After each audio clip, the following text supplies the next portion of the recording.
મારું નામ માથા સોળિયા ખુશી અશ્વિનભાઈ છે, ગામ તુરખા છે અને ધોરણ 12 કોમર્સ HSC મેં સુવાસિની વિદ્યા મંદિરમાં પૂર્ણ કર્યું છે. ખુશબેન, ગઈકાલે પરિણામ જાહેર થયું છે, કેટલા PR આવેલા છે? મારે 99.99 PR છે. ગુજરાત ફર્સ્ટ છું અને બોટાદ ફર્સ્ટ છું. આ PR લાવવા માટે કેટલી મહેનત કરવી પડેલી હતી અને આ પરિણામ પાછળ કોને જશ આપશો?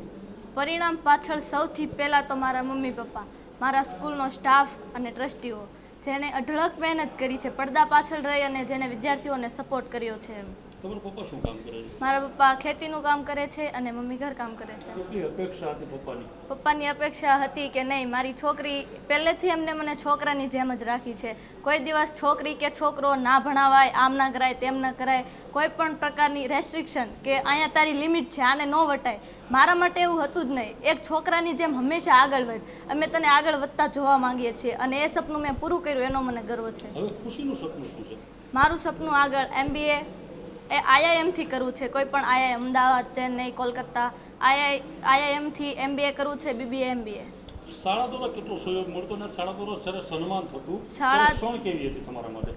ક્ષણ તો આજ જ્યાં સુધી હું ભણી ત્યાં સુધી ફર્સ્ટ હતી અને ગૌરવની બાબત કહેવાય કે ધોરણ 12 પૂરું કર્યું. 12 તોય તે હંમેશા ફર્સ્ટ એમ.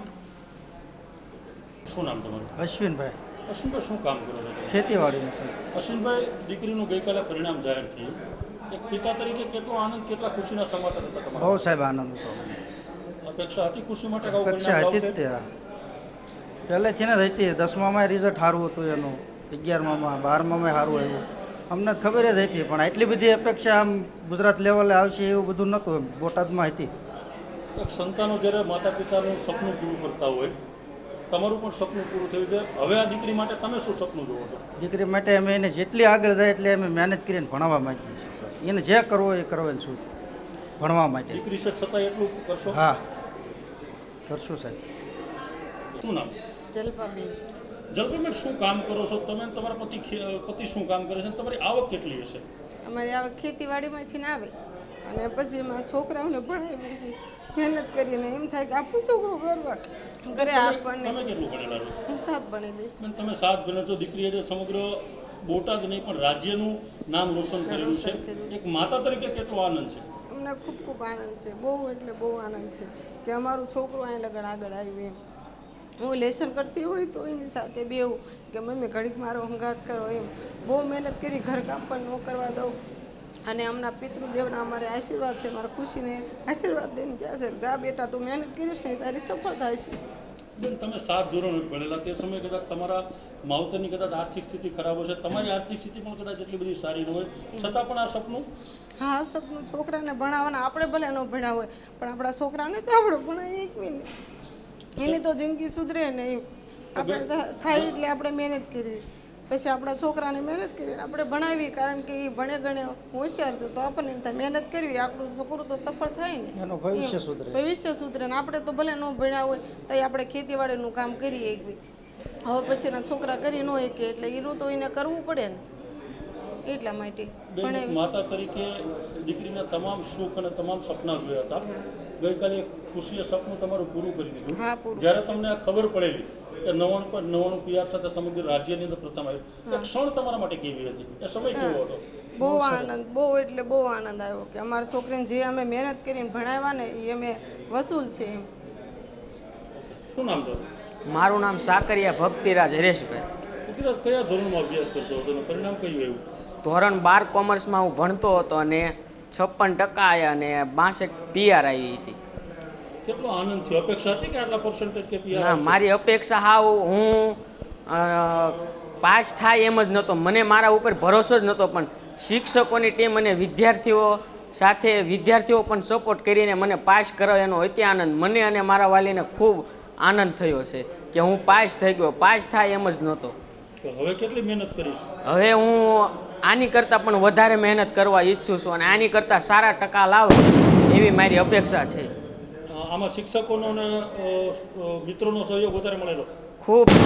વિદ્યાર્થીઓ અને શિક્ષકોનો એટલો સપોર્ટ કે એની કોઈ ના વાત પૂછે એટલો મને સપોર્ટ કર્યો હતો શિક્ષકોની ટીમે અને વિદ્યાર્થીઓએ પણ. તો હવે પછીના અભ્યાસમાં તું પણ મહેનત કરીશ? હા, હવે પછીના અભ્યાસમાં હું આની કરતાં વધારે મહેનત કરું અને આની કરતાં વધારે ટકા લાવીશ. લક્ષ એજ્યુકેશન એન્ડ ચેરિટેબલ ટ્રસ્ટ સંચાલિત સુવાસિની વિદ્યા મંદિરના એક સંચાલક તરીકે અશોક કાનીટિયા. અશોકભાઈ, તમારી શાળાની અંદર એક વિદ્યાર્થીને ગૌરવ વધારેલું સમગ્ર રાજ્યની અંદર કેવા પ્રકારના આયોજન સાથેનું સન્માન? અમારી શાળાની અંદર આજે જે વિદ્યાર્થીની રાજ્યની અંદર પ્રથમ ક્રમાંકે આવી છે અને બોટાદ જિલ્લાની અંદર પ્રથમ ક્રમાંકે 99.99 PR સાથે આવી છે. આજે શાળાની અંદર સરસ મજાનો કાર્યક્રમ રાખેલો છે. સમગ્ર સ્ટાફ, એના વિદ્યાર્થીના વાલી અને જેટલા વિદ્યાર્થીઓ ટોપ 10ની અંદર આવ્યા એ સમગ્ર વિદ્યાર્થીઓને બોલાવીને એનું સન્માન અને શાળા વતી ઇનામ વિતરણ અને ટ્રોફી વિતરણનું આયોજન કરેલું છે. શું અભ્યાસ કરતી ને કેટલા સમયથી વિદ્યાર્થીની અહીંયા હતી?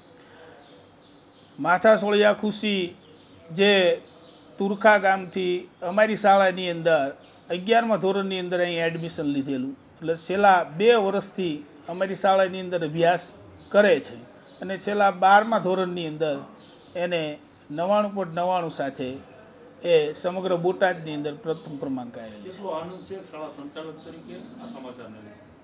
આ સમાચારને લઈને આ શાળા પરિવારની અંદર ખૂબ જ હર્ષ અને ઉલ્લાસની લાગણી અત્યારે અમે અનુભવીએ છીએ, કારણ કે સતત પરિશ્રમ અને અમારી શાળાના સ્ટાફની વિદ્યાર્થીઓને સતત માર્ગદર્શન સતત છે એ ખૂબ જ મહેનત અને વિદ્યાર્થી પાછળની ખૂબ જ એવી લાગણી એ સ્ટાફ વતી શાળા વતી એ લઈને વિદ્યાર્થીઓ એક શિસ્તબદ્ધતાની અંદર રહી અને ખૂબ જ એ મહેનત કરી અને આ સંસ્થાને એક બિરદાવવાનું કામ, એના વાલીને બિરદાવવાનું કામ એ વિદ્યાર્થીનીએ કરેલું છે.